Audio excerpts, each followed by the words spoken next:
Draven Kales had only a single memory left when he regained consciousness in the shattered coffin of his escape pod, a memory so sharp and cold it felt carved into his bones. The moment he saw the council's verdict scroll across the execution chamber wall, like a sentence handed down by ghosts, designation, expendable asset, status, terminated in absentia, fate, irrelevant. But as he blinked through the frost that clung to his lashes and tried to suck in a breath of metallic, stale air, inside the cracked pod, it wasn't the council's cruelty that dominated his thoughts. It was a realization that he wasn't dead. He had been left for dead in deep space, drifting in a region so hostile and uncharted that even star maps avoided it with blank swaths of ink. And as his vision steadied, he felt the dread of something vast and ancient pressing on the edges of his awareness. Something that had seen empires die and stars collapse, and yet still lingered here like the universe's. Forgotten nightmare waiting for its next breath of life. And Draven couldn't shake the feeling that he should not have survived long enough to open his eyes. But survival had always been humanity's worst-kept secret and greatest weapon. So he forced himself to move despite the agony spreading through his ribs, blood metallic in his mouth. His fingers numb as they pried open the pod's emergency latch and let a wave of frigid blackness wash over him, space stretching out like the maw of a dead, God ready to swallow him whole. But then he saw it, a derelict structure suspended in the void, its exterior scarred by battles so ancient they had become myth, its hull faintly glowing with energy signatures older than any council species. And for a moment Draven wondered if he had drifted into a graveyard of forgotten civilizations, a place where ghosts of galactic nightmares came to rest. Yet something inside the hollowed megastructure pulsed with the faint rhythm of a heartbeat, and he felt a pull, not physical but psychological, a whisper threading to the void like a seduction or a warning. So he activated the pod's thrusters, coughing as sparks flickered from dying circuits, steering himself toward the structure, because the alternative was slow suffocation and madness. And if he was going to die, he would rather face the unknown than fade quietly into the cold. So he guided the pod into a gaping entrance wound torn in the side of the station, a hole large enough to fit. A cruiser. And the moment he crossed the threshold, the air changed, electromagnetic pressure slamming against the pod's hull, warning lights screaming in red pulses like a heartbeat matching his own. Then everything went silent. Lights dying, power drained instantly as if the station had swallowed a whole, leaving Draven in perfect blackness, his breath echoing too loudly in the helmet, his pulse thundering like a war drum. But then a soft blue glow flickered within the darkness, cold and ethereal, and he felt as if unseen eyes were studying him, assessing him, evaluating the value of the creature who had drifted into its domain. And then the whisper returned, clearer this time. A voice neither mechanical nor organic, neither male nor female, layered with the echoes of 1,000 forgotten languages, yet painfully familiar. And the voice said one word that froze Draven's blood. Human, not as a question but as a recognition. And despite the pain and terror, Draven straightened. Because something in the tone was not hostile. It was curious, almost reverent, as if the station had been waiting for a human specifically, long before the council was born, long before humanity discovered fire, and he pulled himself out of the dead pod, drifting to the faint blue mist that clung to every surface like luminescent fog. The environment impossibly massive as he entered a corridor lined with towering monoliths etched with symbols that crawled like living shadows, shifting and reshaping themselves when he looked away. And as he drifted deeper, lights awakened in his path, ancient systems reactivating as if reacting to his presence, guiding him somewhere, and with each illuminated step he felt something penetrating the surface of his thoughts, reading him, decoding him, stripping away memories he tried desperately to cling to, but the voice returned again, softer, almost gentle, saying you were abandoned, they cast you into the void, but not all things lost are meant. To die. And Draven's grip on sanity wavered as he whispered into the empty corridor, asking who are you? What is this place?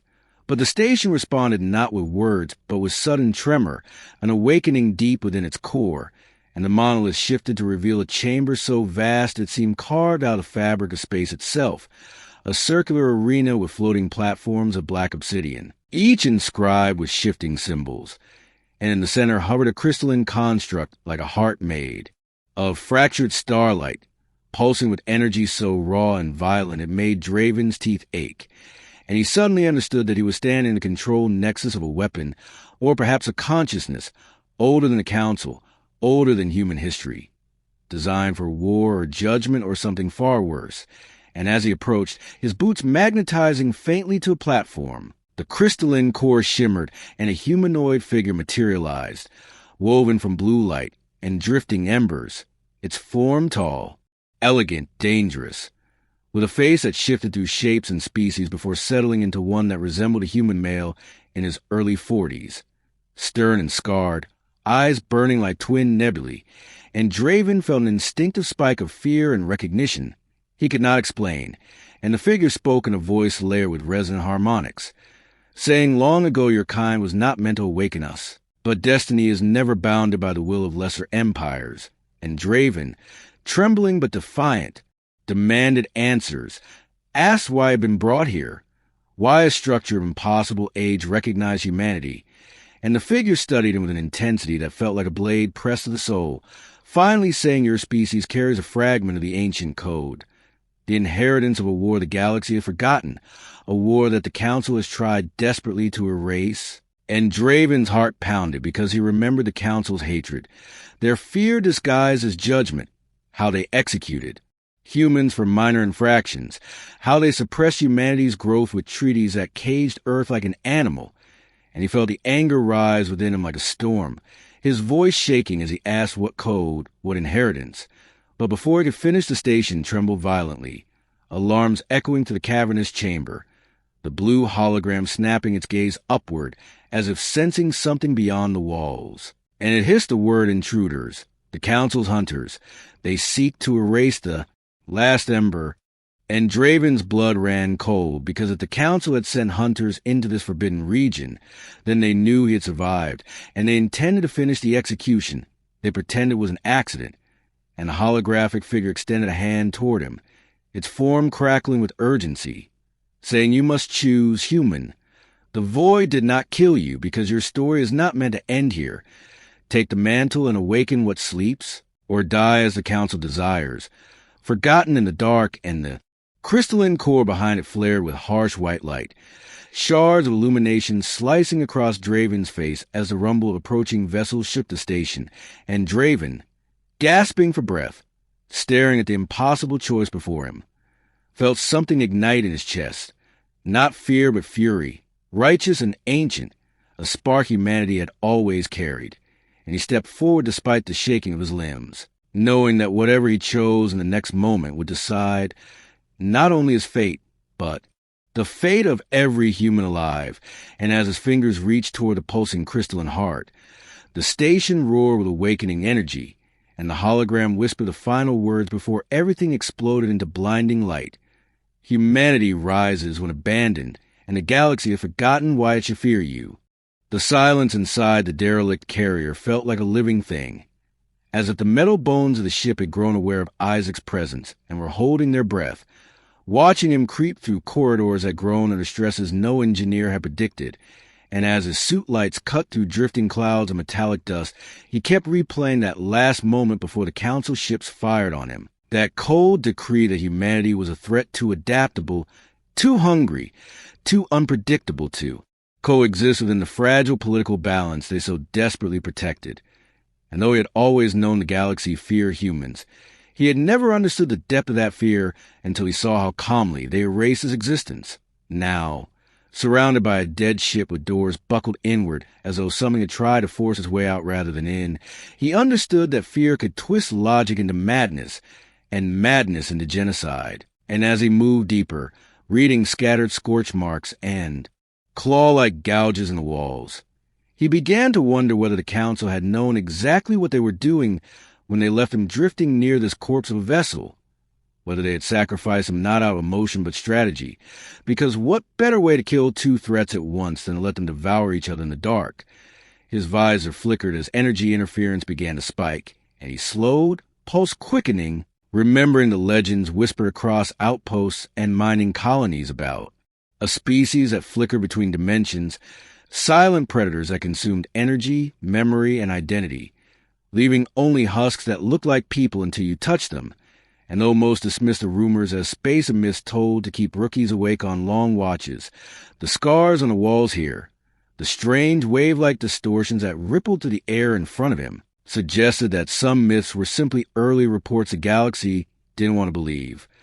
Isaac tightened his grip on the pulse rifle he'd scavenged from an abandoned rack near the airlock, feeling the small weight of the weapon steady him even though deep inside he suspected bullets wouldn't matter if the stories were true. And as he turned a corner he froze, staring at a stretch of corridor so heavily warped it looked like reality itself had buckled under pressure, metal twisted, as if melted then refrozen in impossible angles. And at the center was something worse. A humanoid shape fused into the wall mouth, open in a scream, its eyes black and glassy as if any last spark of consciousness had been drained away like water from a broken pipe. Isaac felt a pang of nausea and grief, because despite the alien physiology, elongated limbs, translucent skin, it was impossible not to see the universal terror in that face. And he whispered, "I'm sorry," without knowing why. Maybe for the creature, maybe for himself, maybe for what humanity would become if pushed far enough. And the ship creaked in response like it. Understood. Stepping past the corpse, he scanned deeper until he reached the auxiliary control node, a nest of shattered consoles, flickering hollow displays, and drifting data shards that glowed faintly like luminous leaves. He approached the central core, wiped dust from a cracked console, and interfaced a suit with the ancient system, hoping for a clue about what had happened here, and immediately felt a static shock ripple across his neural link as a cascade of corrupted logs streamed. Through his visor, disjointed images of screaming crew firing at shadows that phased through walls, energy fields collapsing like torn fabric. Creatures appearing where nothing had been a second before, black silhouettes with eyes like pits, and above all a single message repeated hundreds of times in a desperate loop evacuation. Impossible containment, breached dimensional integrity, compromise, seal the core before they spread. Isaac involuntarily stepped back, imagining what it must have been like for the last survivors as they fled toward escape pods that probably never launched, imagining the helplessness of fighting an enemy that could ignore physics itself. And then something strange happened. The console flickered, stabilized, and displayed a new message, one that hadn't been part of the logs, one that appeared handwritten in glowing script across the interface. "Hello, human. Are you lost?" And his blood ran cold because whatever wrote that had overridden the ship's dead systems. In real time, before he could disconnect, more text scrawled across his visor. "You do not belong here. They left you. We know why. We can see inside you." And Isaac ripped the cable free, heart hammering, stumbling back as the lights in the node dimmed one by one like candles being snuffed by invisible fingers. At the same moment, his sensor spiked violently, and a low hum filled the corridor behind him, a layered sound like dozens of voices whispering out of sync. Too faint to understand, but too numerous to ignore, and he forcefully calmed his breathing, lifting the rifle as he slowly turned, expecting to see something monstrous, something unnatural. But instead the corridor was empty, mostly because at the far end, for just a fraction of a second, he thought he saw a silhouette, humanoid but blurred as if half out of phase, watching him with hollow, glimmering eyes. It vanished before he could blink, replaced by a shiver of distortion spreading along the walls. And Isaac realized the ship wasn't just haunted by the memory of these creatures. They were still here, lurking between flickers of reality like predators waiting for the perfect moment to pounce. He didn't know how they had survived with no crew left to feed on, no energy source except the slowly dying reactor. But he sensed they were starving, and worse, he sensed they were curious, drawn to something inside him he didn't understand, something they recognized even if he didn't. Forcing himself forward, he made his way to the heart of the vessel, each step harder as gravity fluctuated like a heartbeat. And when he finally reached the central chamber, he found it humming faintly with power despite the rest of the ship being dead, a sphere of dark energy suspended above a cracked containment cradle, pulsing slowly as if asleep. It wasn't just a reactor. He felt that in his bones, It was a prison, a cage built to hold something that had broken free. And the sphere was merely a remnant of whatever force had once lived inside. As he approached, his visor flashed warnings of dimensional instability. But he ignored them, drawn forward by an instinct he didn't recognize but couldn't fight, an instinct that felt almost like memory. And when he touched the cracked railing around the cradle, the sphere pulsed violently, sending a wave of luminous shock to the chamber that knocked him back and filled his mind with a single vision. Earth burning, humanity screaming, and yet humans standing tall amid the destruction, stronger, stranger, darker than ever before, with eyes that glowed just like the sphere. Isaac gasped, struggling to understand whether the vision was a warning, a prophecy, or something even more terrifying, a promise. And as he staggered to his feet, he heard the whispers again, louder now, forming words inside his head. We know what you are. We know what you will become. They feared you because they saw this first, and before he could demand answers. The chamber door suddenly slammed shut behind him. Lights flickered to a violent red, and the sphere began to crack open like an egg preparing to hatch, releasing a storm of warped energy that tore through the air like lightning in reverse, collapsing inward instead of outward. And Isaac realized with a jolt of dread that whatever the council had feared, whatever they had tried to erase by killing him, was awakening inside the ship, and it was calling to him by name. Isaac didn't remember falling. Only the sensation of the floor tilting out from under him as the chamber erupted with a violent swell of warped energy that washed over him like a tidal wave made of static, and as his visor crackled with blinding white interference, he felt something pry inside his skull, not a voice exactly, but a presence, probing, tasting, testing his thoughts as if it were rifling through a library it already knew too well. And when the distortion finally thinned enough for him to see again, he realized he was no longer lying on metal, but on a surface that shimmered like liquid glass, a floor that rippled under his weight as though struggling to decide whether it was solid or not. And the room he had been in was gone, replaced by a vast spherical chamber suspended in an endless black void, its walls shifting like smoke trapped inside crystal, as if he were inside the memory of a place rather than the place itself. He scrambled to his feet, pulse racing, and called, "Out, hello?" But his voice stretched unnaturally, dissolving into the shimmering walls, and a moment later the chamber pulsed like a beating heart, revealing ghostly silhouettes moving within the walls, hazy humanoid shapes flickering in and out like reflections trapped between mirrors, each pair of hollow eyes following him with unnatural stillness. And he realized with mounting dread that he was inside the sphere, inside the containment field that had burst open, and whatever had been locked here was still here, coiled around his mind like a serpent waiting to tighten. Isaac clenched his fists, grounding himself with the simplest thought he could muster: I am human, I am real, I am not prey. And for a moment the silhouettes recoiled as if burned by the certainty of that statement.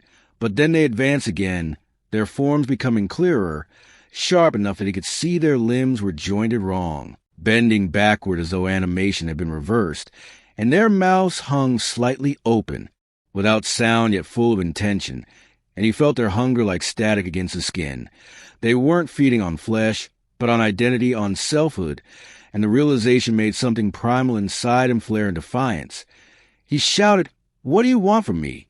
And the chamber itself answered, not with sound, but with a wave of images that flooded his mind, showing the starship before it died, showing scientists in containment suits desperately trying to reinforce the cracked core, showing council emissaries standing behind observation glass with faces carved in fear, and then showing something else, something that made Isaac's breath hitch, a detail he had never been told, one that the council had buried so deep it might have disappeared forever if not for this place. A human face among the scientists, someone working hand in hand with alien researchers to study the dimensional anomaly, someone who shared Isaac's bone structure, freckles, the sharp angles around the eyes. So similar, he stumbled back in horror before understanding hit him. It wasn't just resemblance, it was lineage. He was looking at a direct ancestor, researcher whose genetic markers matched Isaac's almost perfectly, and the sphere fed him more, showing the Council's reaction when they discovered the anomaly wasn't just a weapon or a threat, but something uniquely reactive to human neural patterns, something that had resonated only with humans during experiments, something that had almost broken containment when exposed to them, as if humanity and this entity were tuned to the same frequency. Isaac felt his stomach twist, because this meant the Council hadn't attacked him simply out of prejudice or political pressure. They had attacked him because long before he was born, long before he took his first breath, humanity had already been marked by this thing, touched by a force the galaxy could neither control nor comprehend, and the Council had been waiting, watching, terrified that any human who wandered too close to forbidden ruins or dead ships or anomalous zones might awaken something unstoppable. Isaac shouted, "Stop. Get out of my head." But the chamber pulsed again, forcing more visions into him, showing how his ancestor had willingly stepped into the sphere to stabilize its collapse, sacrificing themselves to prevent dimensional rupture, and how in the final second the anomaly had absorbed them, not killing, not erasing, but storing something essential, imprinting on their neural structure like a creature imprinting on a host. And Isaac screamed as he felt that imprint stir inside him now, as though it had been waiting generations for his presence, waiting for the right descendant to return to the place where it first touched humanity. He fell to his knees, clutching his skull as the entity coiled tighter, pressing into memories he didn't know he had. And out of the storm of images came a whisper, soft and resonant, and layered, "We remember you. We waited. For you. You are the door." And he gasped in terror and denial, because he didn't want to understand, but the sphere wasn't done. It poured more into him. Visions of Earth and future. Humans standing against armies of alien species with eyes burning like twin stars. Humans bending dimensions as weapons. Humans becoming the very nightmare the Council feared. And somewhere in a vision, he saw himself standing at the center of it all, a conductor of forces no mortal mind should command. The sheer weight of the revelation made him choke. But then something remarkable happened, something the sphere did not expect. Isaac pushed back, not with weapons or technology, but with human stubbornness, a refusal to be defined by prophecy, heritage, or fear, and the chamber trembled violently as the silhouettes froze, confused, as if they couldn't comprehend resistance from something so small, so fragile, so temporary. Isaac forced himself upright, breathing hard, and shouted, "I choose my own path, not yours. Do you hear me? Not yours." And the chamber buckled like a rupturing hull, cracks of light ripping across the walls as dimensional integrity wavered, and he felt something snap inside the entity's grip, as if his rejection had broken a piece of whatever bound him to it. Instantly the silhouettes shrieked in silent fury, rushing at him from all directions with claws outstretched, and the sphere's liquid glass floor dissolved beneath his feet, sending him plummeting through a tunnel of warped space filled with fractal lightning and distorted echoes of his own heartbeat. And as he fell, he realized he wasn't being expelled. He was being hurled back into reality through a collapsing containment breach, the entity lashing out in frustration rather than triumph. The last thing he saw before consciousness faded was a shape forming within the sphere, taking on humanoid outline eerily similar to his own, and a whisper followed him into the darkness. "You cannot. Run from what you are. Human. We will find you when you break." And then everything went black. Isaac awoke with a violent gasp, as if dragged back into his body from a depth where breath did not exist. And for several seconds he could not tell whether he was still falling, or if the world around him was simply swaying from the aftershock of whatever the sphere had done to him. But when his vision finally steadied, he found himself lying on cold metal inside a corridor lit by intermittent red emergency strobes, each pulse carving the hallway into flashes of shadow and steel like a beating, wound in the ship's dying heart, and the metallic tang of burnt circuitry filled the air as sparks rained from a severed conduit overhead. But none of that disoriented him as much as the crushing silence inside his own mind, the sudden absence of the entity's presence feeling as unnerving as waking to find a predator's footprints beside your bed. He staggered to his feet, knees trembling, and checked his suit integrity, noting new fractures in the armor that hadn't been there before, as though something inside the sphere had tried to crush him from within before throwing him out. And when he activated his visor overlay, he saw dozens of hazard markers flickering across the ship's schematic, each one representing a section that had collapsed or destabilized since the sphere began reacting to him. Isaac tried contacting Cade through the comm, but only static replied, a deep, hissing distortion that rippled with faint whispers which made his skin crawl, because he wasn't sure if they were real voices or psychic residue clinging to him like phantom smoke. So he cut the channel before the whispers could form words, and forced himself forward down the corridor, even though every step felt heavier, like gravity itself was thickening around him with each passing second. He wasn't imagining it. His visor confirmed microgravity spikes, electromagnetic surges, and dimensional flux signatures echoing through the ship's structure, all centered around his location. And the realization hit him with cold dread. The entity hadn't let him go.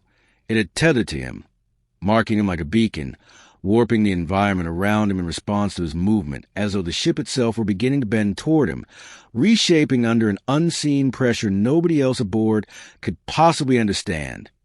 Isaac gritted his teeth and pushed on, determined to find the others, to regroup, because the one thing he knew with absolute clarity was that facing whatever he now carried inside him alone would be suicide. And after navigating 3 more flickering hallways, he heard the unmistakable hum of a plasma cutter welding through armor plating, a sound far too rhythmic to be environmental damage. And he followed it until he came upon Cade and 2 surviving engineers sealed inside a makeshift barricade of cargo crates, originally designed for radiation shielding but now repurposed into a desperate shelter, the blue glow of the cutting tool illuminating their tense faces as they fought to open a locked bulkhead. Cade spun around the moment he sensed Isaac behind them, eyes widening not with relief but with something closer to fear, and Isaac realized instantly that whatever the sphere had done to him was visible, maybe not physically, but in the aura of warp pressure that clung to him, because the metal floor beneath his boots hummed subtly, vibrating as though trying to resonate with his heartbeat, and the emergency lights flicker harder as he approached, causing one engineer to flinch and mutter, "Oh God, he's the source." Isaac raised both hands in an attempt to reassure them, insisting, "I'm still me," but the words felt brittle, as though a second voice lurked just behind them waiting for a crack to slip through, and the engineers exchanged a look that was equal parts pity and terror, their grips tightening on their tools as if expecting him to turn on them. Cade, however, stepped forward, jaw tight, fury and worry mingled in his expression as he hissed in a low voice, "What did it do to you? Isaac, what did you bring back out of that thing?" But before Isaac could answer, the ship shuddered with deep, throbbing vibration that made the lights flare white-hot for a moment, and a sound rolled through the corridor like a distant metallic roar, something vast scraping against the ship's outer hull as if the dead vessel had just woken from its centuries-long sleep. Isaac felt a stabbing pulse inside his skull at the same time, a cold ripple that crawled down his spine like an icy hand, and suddenly his vision warped again, the hallway bending inward like a fisheye lens, and for a brief moment he saw the walls breathe, inhaling and exhaling in slow, dreadful rhythm, as though the ship were watching him too. He staggered back with a choked gasp, gripping his helmet as memories he didn't own surged up like a tide, showing him ghostly images of creatures dragging their bodies through the same corridors centuries ago, not as invaders, but as prey fleeing. Something that stalked the ship from within, something that fed on their minds the same way the entity had tried to feed on his, something that was still here. Isaac blinked hard and the vision vanished, replaced by the horrified stares of Cade and the engineers who had just watched him freeze and convulse like a puppet seized by invisible strings. And before any of them could react, the bulkhead they had been trying to breach buckled inward with a metallic scream as something on the other side slammed against it from the darkness, followed by a wet, glitching growl that did not sound biological nor mechanical, but a horrific blend of both, as if a life form had been corrupted by the same anomaly that marked him. The engineer stumbled back, panic rising, and Cade grabbed Isaac by the shoulders, whispering in a harsh breath that thing's connected to you, isn't it? It's hunting you, or you're drawing it. And Isaac couldn't deny it, couldn't lie, because he felt that same gravitational pull in his chest, a tether tightening, and knew that whatever nightmare hid behind the bulkhead wasn't just coming for them. It was coming for him. A second impact struck the door, harder this time, bending the metal like thin foil, and the lights flickered again but didn't return to normal, instead shifting into an unnatural violet glow that washed across the hall in pulses synchronized with Isaac's heartbeat. And the engineers began shouting in fear as tools and debris lifted, slightly off the floor in a rising magnetic field. But Isaac barely heard them because another whisper slithered through his mind, the entity's voice more coherent than before. "You are opening, you are becoming." And he screamed inwardly for it to stop, to get out, to leave him alone. And for a moment the whisper softened, almost amused. "We do not leave what is OURS human, we complete it." The bulkhead tore open with a shriek of ruptured alloy as a grotesque hybrid creature forced its way through, its body twisted by dimensional ghosts, its limbs wrong, its eyes flickering like corrupted holograms. And Cade shouted for the engineers to run while he pulled Isaac behind him. But Isaac knew running wouldn't help. Not when the creature's warped gaze locked directly onto him as though recognizing him, reacting to him. And the last coherent thought Isaac had before the hallway dissolved into chaos and screaming metal was a chilling one. The entity wasn't finished with him, not even close, and whatever nightmare had been waiting on this ship for centuries had just awakened because he had returned.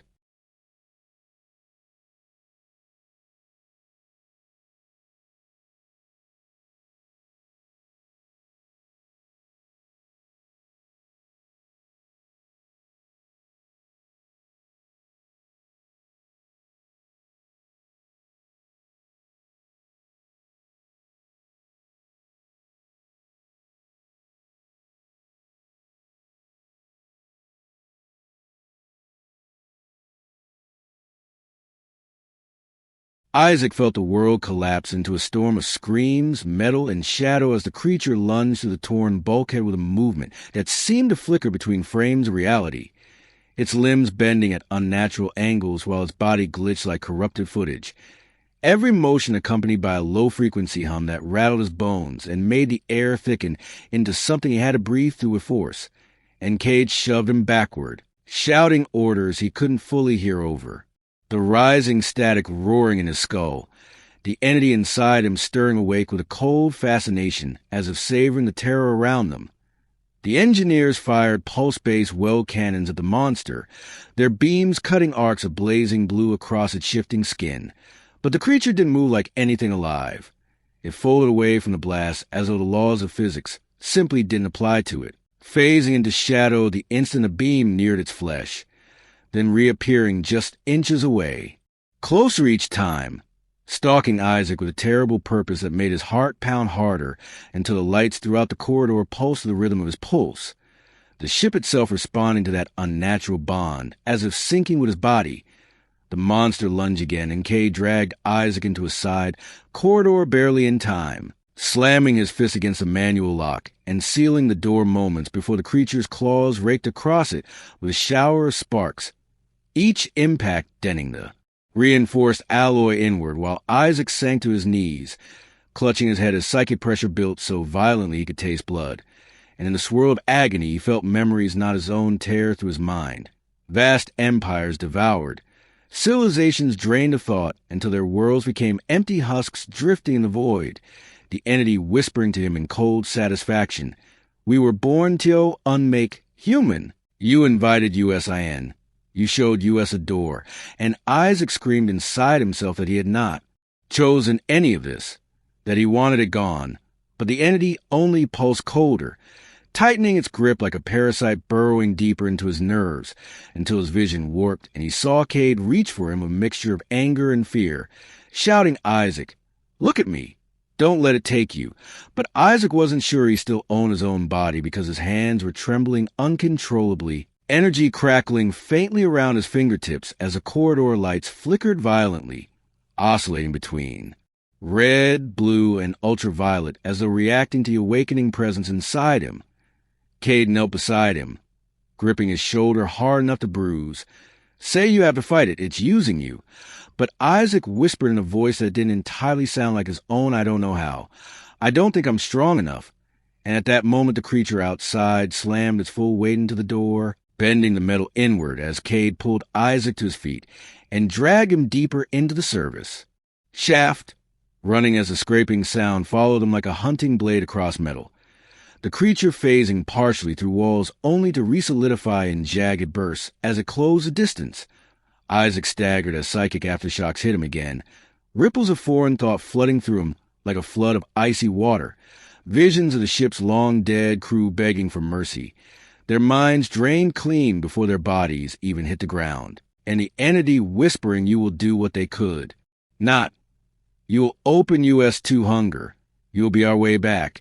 And Isaac fell against the wall, gasping as a horrifying truth solidified inside him. The entity wasn't emerging.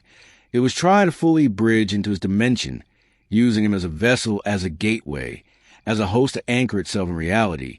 And the creature pursuing him was not an accident of the sphere. It was a sentinel, a guardian mutated centuries ago, to stop anything that attempted to carry the entity beyond its prison. And now Isaac understood why the dead ship had been kept sealed for ages, why the council had buried its existence, why every record hinted at something too dangerous to name.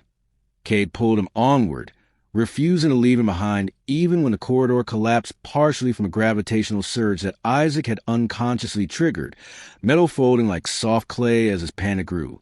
And Isaac shouted for him to run without him, to escape before he lost control completely. But Cade refused, yelling, "You're not dead yet, Isaac, and I'm not letting you go, even if you're carrying the devil himself." And those words hit Isaac with such brutal human force that for a moment the entity recoiled, as if startled by Cade's fury and loyalty in equal measure. They burst into a massive central chamber filled with gravitic coils and broken quantum relays. The ship's power heart, long dead, but still humming with flickers of unstable energy, and as the creature tore through the wall behind them, Cade pulled Isaac toward the central console and shouted if that thing came from the sphere, then the sphere is the anchor, right? Then we sever the anchor, we kill the bridge, and Isaac stared at the flickering quantum core, realizing with dawning terror that Cade was right, but the cost would be immense, because severing the anchor meant creating a violent implosion, a spatial collapse that could tear apart the ship and anything within 100 kilometers. But worse, it would pull whatever was inside Isaac back into the void with it, ripping it out of him in a way that would almost certainly kill him. But Isaac saw no other choice as the creature entered the chamber, its limbs unfurling like shadowy blades, its hollow eyes locked onto him with a sense of inevitability. Isaac stepped forward, finally steady, his fears shifting into a grim resolve as he whispered to the entity, "You said I opened the door, so I'm closing it. Even if it kills me." And the entity hissed in rage, "You belong to U.S. human. You cannot break what is joined." But Isaac felt something shift inside him, something the entity did not expect. His will, the unyielding brutality of human defiance, the same force that made his species survive extinction-level events, wars, plagues, and cosmic threats, and he felt his mind harden into a blade, slicing back against the entity as he slammed his palm onto the quantum relay controls and forced a manual overload. The chamber roared as gravitic fields twisted violently, sparks blasting through the air, debris lifting off the floor in spinning arcs as reality began to distort. The creature reeling backward as if the collapse weakened its tether, and Isaac screamed for Cade to run. But Cade only shook his head with fierce refusal, yelling, "Not without you." But the gravitational vortex intensified so rapidly that Cade was thrown against a far wall, pinned by invisible pressure, while Isaac staggered toward the core, every step feeling like he was walking through liquid steel, the entity tearing his mind in desperation. "You will not unmake US. You will not. You will break. Human, you will break." And Isaac shouted back through gritted teeth, "We break and we rise. That's what we are. You should have never come for US." As he grabbed the ruptured power conduit and drove it into the core, sending a shock wave of impossible force ripping through the entire ship. The creature screeched as its body unraveled like digital smoke, collapsing inward toward the core's imploding gravity well, and Isaac felt the entity inside him ripped free particle by particle, screaming in his mind as it was dragged back into the collapsing breach, trying to overtake him with it. But Isaac held on to the last fragment of himself with brutal determination, locking his mind onto one image. Earth, the blue world that shaped him, the species that survived everything. And that was enough to hold the line as the vortex consumed the entity entirely, leaving Isaac falling to his knees, empty, shaking, lungs burning, barely alive but free. The chamber collapsed around him, alarms shrieking as the ship's ancient systems detonated one by one, and Cade crawled him to the shaking floor, hauling Isaac over his shoulder as he dragged him through a maintenance hatch just seconds before the entire core imploded in a blinding flash that tore the dead vessel apart in a silent explosion, visible for light years, leaving only drifting fragments spinning through the void. Hours later, aboard their rescue shuttle, Isaac awoke with Cade beside him, bruised and exhausted but alive, and when Isaac asked in a hoarse whisper if the entity was gone, Cade nodded and said, "It's gone, you beat it." But Isaac wasn't so sure, because somewhere deep in the silence of his mind he felt a tiny echo, faint but unmistakable, a whisper not of presence but of promise. "We will see you again, human," and Isaac stared out at the wreckage drifting through the stars, knowing the story wasn't over. Not for him. Not for humanity, because something ancient now knew Earth's name, and the galaxy would never be the same.